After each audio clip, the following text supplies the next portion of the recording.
If you're tired of applying to jobs, getting rejected, and wondering whether you should just quit design altogether, this video is for you. I was in that exact position when I was starting out. The job market right now is difficult. AI has changed a lot of entry-level work, and design processes are shifting faster than most people can keep up with. Even with all of that, there are still 7 clear ways to get clients. I'll walk through all 7, and by the end, you'll have an actual plan you can start today. The first thing is building a social media presence. Not just any presence, one that's actually built for your ideal client to discover, get interested in, and eventually trust. I want you to think about this for a second. What's the last thing you bought or tried because something online influenced you to? Maybe it was a YouTube video you watched a few times. Maybe it was an Instagram reel that kept showing up. Maybe it was an ad you scrolled past more than once before you actually clicked it. Whatever it was, it didn't happen by accident. Something caught your attention first, then it held your interest. And somewhere along the way, you trusted it enough to act. That's not a coincidence. That's a sequence. Attention, then interest, then trust. And your social media needs to follow that exact same sequence for your ideal client. So here's what that actually looks like in practice. To catch attention, post your process, not just the finished piece. People stop scrolling for things that feel real, not polished. To build interest, speak directly to the problems your target client is dealing with. Show them you understand what they're struggling with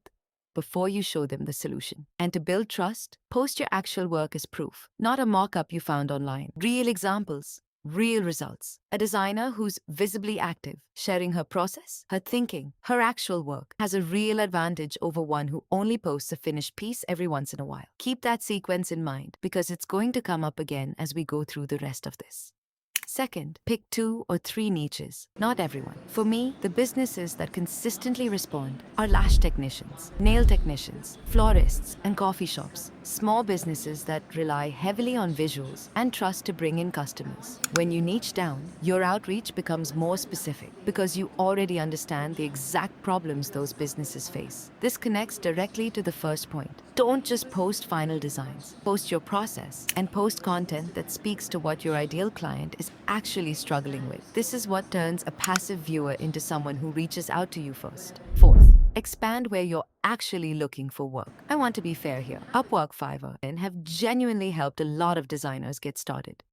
They've given people real work and real exposure. I'm not telling you to avoid them completely, but here's the problem with relying only on those 3. The competition has grown so much that ranking, or even getting seen, is difficult now, no matter how skilled you are. A lot of the clients on these platforms are also working with limited budgets. And even when you do find a well-paying project, it doesn't stay open for long. Within minutes, it can already have hundreds of proposals sitting on it. At that point, you're not really competing on skill anymore. You're competing on who applied first or who's willing to charge the least. So instead of only relying on those 3, start looking at smaller, more specific job boards outside of them. These get far less traffic, which means far less competition for the same opportunity. I've put together a list of the ones that have actually led to real client work for me, not just theory. You'll find that list in the description, so you can go through it after this video. And this is the one most designers avoid. Outreach first, rather than waiting to be found. Most people aren't actively searching for a designer at any given moment. A small percentage are actively looking, and the rest either aren't aware they need one yet or haven't thought about it. That's not a discouraging fact. It's actually useful because it means the opportunity is in reaching out before they start looking elsewhere. Focus on those golden niches again: florists, coffee shops, jewelry businesses, and reach out directly. I'll share the exact message that's brought me multiple leads in a single day, so you have a starting point rather than writing one from scratch. Sixth, build a portfolio, but build it for your specific ideal client. Having a portfolio isn't enough on its own. It needs to speak to the type of client you actually want. If you want to work with fashion brands, but your portfolio is full of SaaS app designs, that mismatch will cost you work, even if the individual pieces are strong. One way to fix this is through passion projects. Outline a fictional brand brief that matches the type of client you want. Design around it and post it on a platform like Behance. People who respond to that specific style will come to you. Also, don't only post the final mockups. Show your mission for the piece, your ideation, your process, and your reasoning. Why you chose a certain color, why the logo took the shape it did before showing the polished result. That context is often what convinces a client more than the final image alone. 7. Build a website. Ideally, once you already have some client work to show. A website changes how people perceive you. It's often the difference between being seen as a beginner, charging entry-level rate, and being seen as an established designer partner who can charge accordingly. It doesn't need to be complex. It needs to clearly showcase your work. One more thing, before we get to the final point.